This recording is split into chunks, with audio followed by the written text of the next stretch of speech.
Cleveland's Municipal Stadium, the Browns and Steelers met in one of pro football's most bitter and enduring rivalries. In recent history, Pittsburgh has dominated Cleveland like they have the rest of the NFL, winning 9 of the last 10 games. 15,000 Steeler fans traveled to Cleveland, so the Browns not only had to defeat a team, but a town as well. Without the threat of injured Greg Pruitt, the Browns' running attack was a shambles, and the burden of victory rested squarely on quarterback Brian Sipes' ability to produce through the air.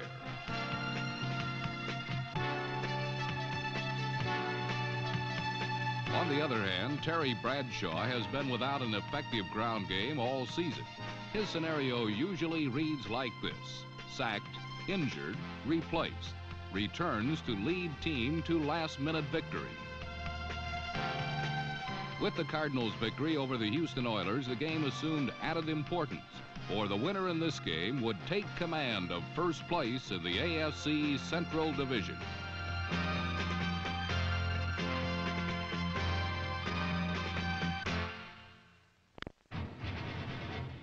When the Steelers wear their grizzled game faces, they look tough enough to play the sport without a helmet. And from the opening whistle, they displayed the basic brutal football that has carried them to 3 world championships.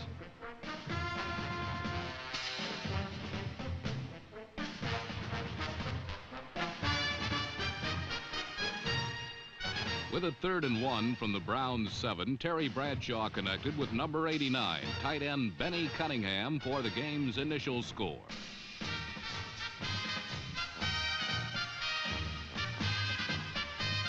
Officials ruled Cunningham had fumbled after he broke the plane of the end zone.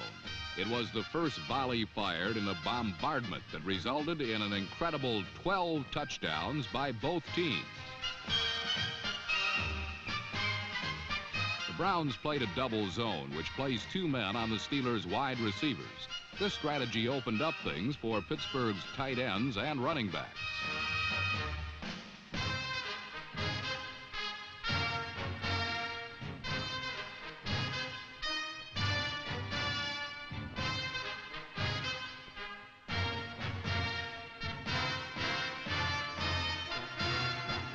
Running back Sidney Thornton's 6th touchdown of the season gave the Steelers a 14-0 lead, and is well worth reviewing for 2 reasons.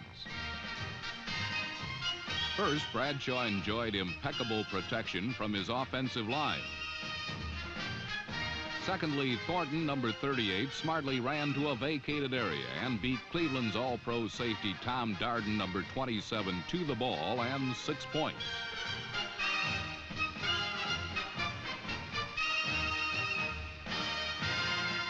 Trailing by 2 touchdowns, the Browns junked their plans to establish the run and launched an all-out assault through the air.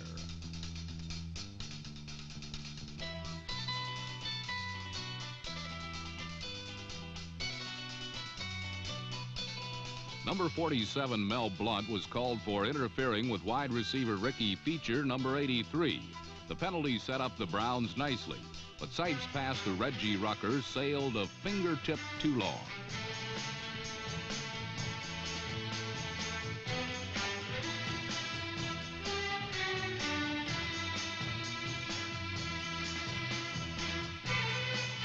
Down deep, the absence of swift Greg Pruitt was telling, as slow developing plays were effectively beaten back by a swarming Pittsburgh defense.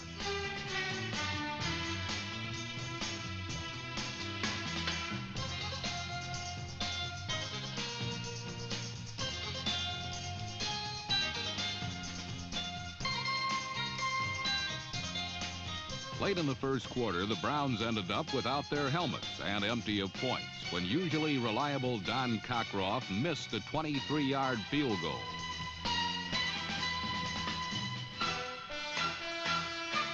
The denial of a certain score not only beefed up the confidence of the Steeler defense, but the offense too, as 230-pound battle tank Sidney Thornton stirred memories of a long-lost rushing attack.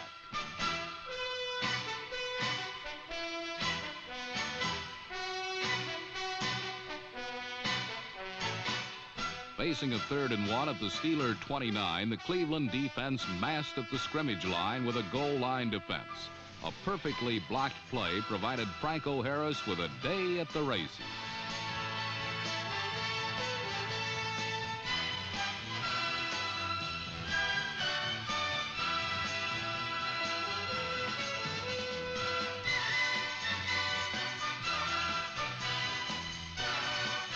Harris's 71-yard touchdown on the last play of the first quarter gave the Steelers a 21-0 lead, and the 8-year veteran a well-needed ego boost. For more than a season, the Steelers' running attack, led by Franco Harris, has been out to lunch. Once so brilliant and electrifying, now so dim and lifeless, Franco, at least for one day, regained his magic touch.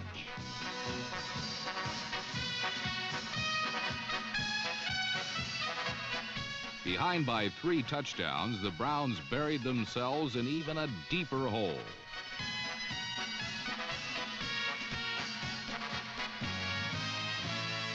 The fumble by rookie Dino Hall, number 1, was gobbled up at the 12 by Larry Anderson.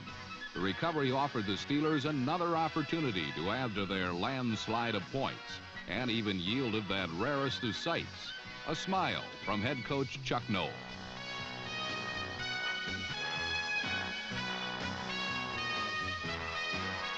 From the 12, the end zone loomed as large as Lake Erie to Terry Bradshaw. Jim Smith's touchdown was the Steelers' 4th in less than 16 minutes and showcased the talent and touch of their swift striking offense. Another look illustrates the perfection of a play which requires a deft lob by Bradshaw and the stretched out athletic ability of a receiver like Jim Smith, number 86.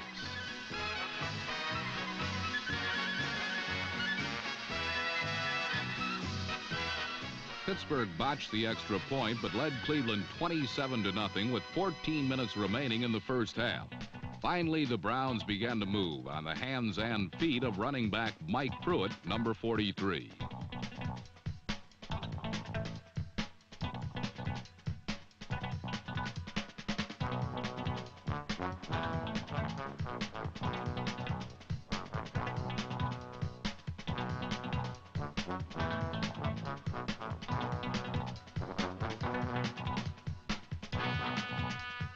All afternoon, Sipe tried to isolate receiver Reggie Rucker with single coverage.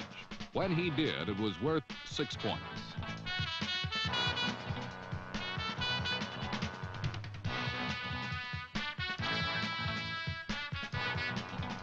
Rucker, number 33, has been the Browns' most reliable receiver and most consistent deep threat for several seasons.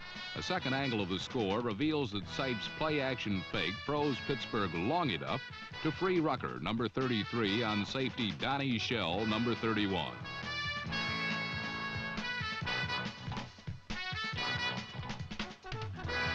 The touchdown cut the Steeler margin to 27-7. And for the remainder of the second period, the steel curtain hung on grimly as Cleveland moved the ball freely between the 20s, but could not capitalize in the clutch.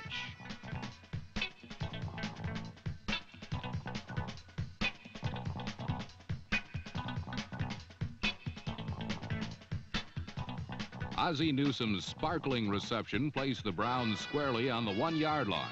But on the next play, Sipe was intercepted, and it appeared that the opportunistic Steelers had snatched the Browns' last opportunity to transform the rout back into a game again. However, with 2 minutes remaining in the first half, punter Johnny Evans, a quarterback in college, surprised Pittsburgh with a pass to Ricky Feature.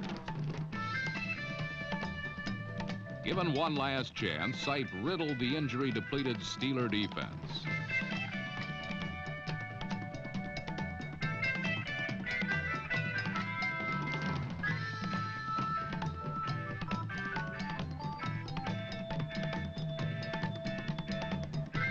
Calvin Hill is an old hand at finding the cavities in a defense in desperate times. Tight end Ozzie Newsome is new at this game, but is learning rapidly on the run.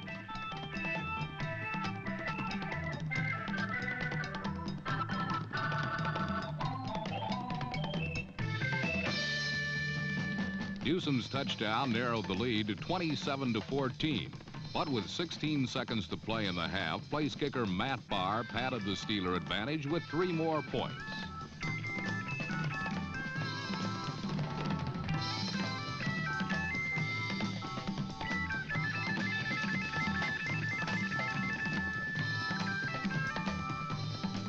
Every time the Browns seemed to mount a serious challenge, the resurgent Steelers responded in kind.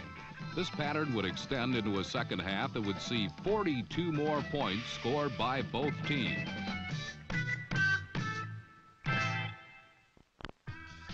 The Pittsburgh Steelers began the second half suffering from the Chinese food scoring syndrome. It had been nearly an hour since their last touchdown, and now they were hungry for more. Terry Bradshaw went for a quick score right off the bat, and very nearly got it. The narrow miss did little to curb the Steelers' appetite. Instead, they returned to their running game, and it continued to serve them well.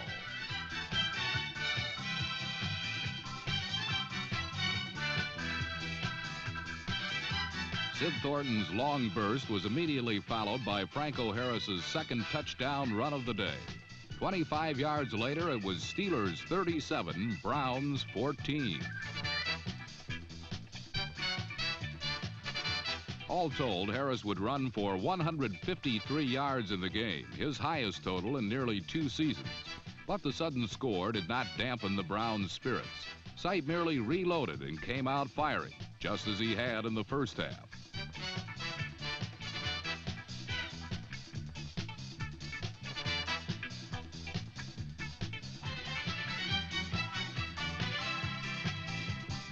On a crucial 4th and 14 play, the Browns decided to go for it deep in Steeler territory.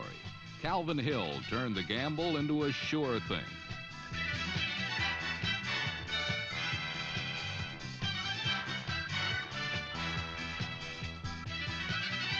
A second look at the play better illustrates why Hill was so open. Pittsburgh sent most of their people in on a maximum blitz. Sipe read it correctly and got the ball to Hill, who did the rest. Cleveland now trailed 37-21 and seemed anxious to get the ball back for their hot-handed quarterback. But then they were victimized for a second time on a short yardage situation. On a 3rd and 1, the Browns bunched in to stop the certain Steeler running play. This time it was Rocky Bleier, number 20, who broke the short yardage contain.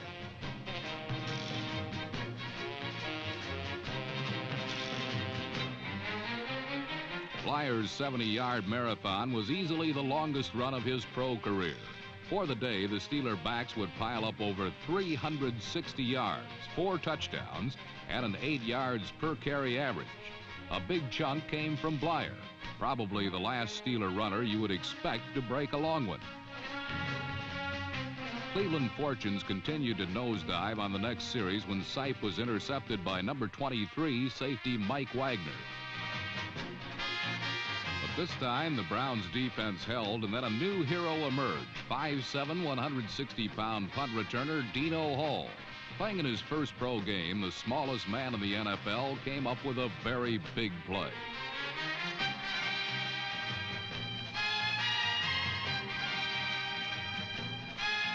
The 47-yard return was enhanced by a Steeler penalty, putting Cleveland in excellent field position. Sipe decided to go to Calvin Hill in the left flat once again. But this time, the Steelers were ready and waiting.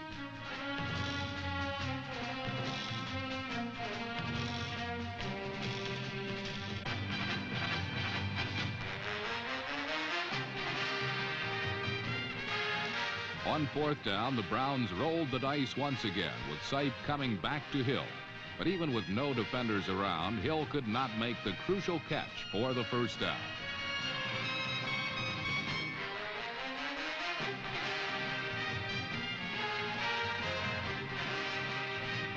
Cleveland's spirits were now sinking fast. Only 11 minutes remained in the game, and the Browns trailed 44-21. They needed a break, but so far the Steelers had played error-free football. However, that soon changed when Pittsburgh rookie runner Greg Hawthorne, number 27, made a costly fumble.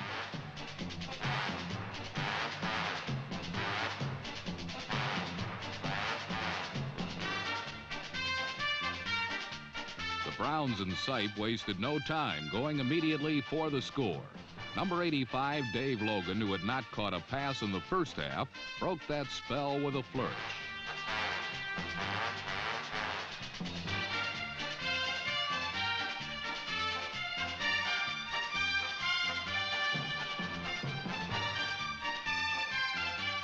A replay shows that Logan was able to beat Steeler coverage because he had plenty of time to run the route.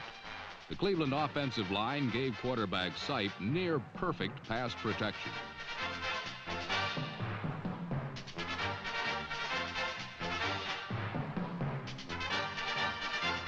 Now the Steelers and everyone else knew an onside kick was coming. But the surprise was that the ball was not booted by kicker Cockroft, but by number 24, Randy Rich, instead.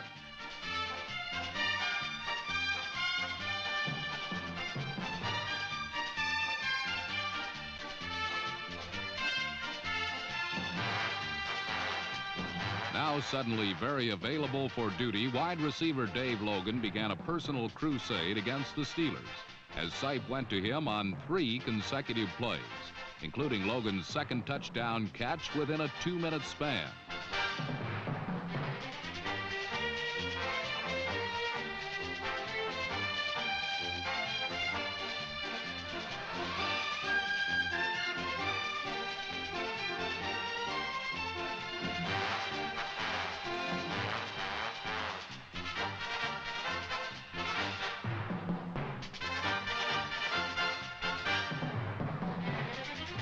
Logan's amazing one-handed grab put the Browns right back in the game. His athletic ability, which had surfaced so many times already during the '79 season, had been brilliantly showcased again. Talented enough to be drafted by pro baseball and basketball teams as well, Logan decided on football as his sport on the professional level. With 9:10 remaining in the game, there were many Clevelanders who were more pleased than ever with his choice.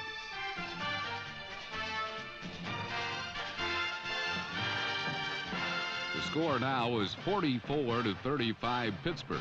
For the better part of the game, the Steelers had tried to shake the Browns from their tail. But just when they thought they had seen the last of those pesky Brownies, they would reappear again. The defense couldn't stop Cleveland. That much was certain.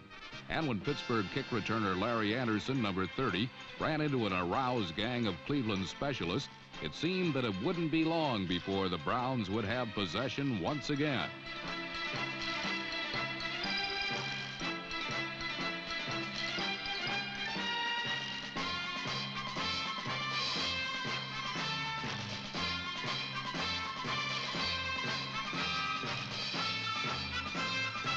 It would take a time-consuming, well-calculated Pittsburgh drive to sew this one up. Could Terry Bradshaw and his teammates pull it off? The answer was a resounding yes.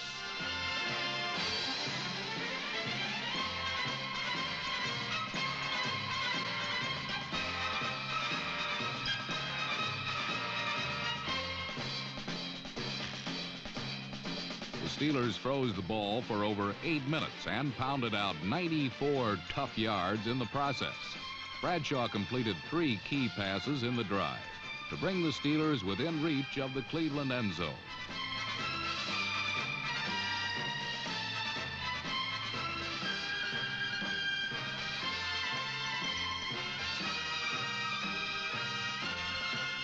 The Browns temporarily put a halt to the drive when they stopped Franco Harris for one of the few times in the game.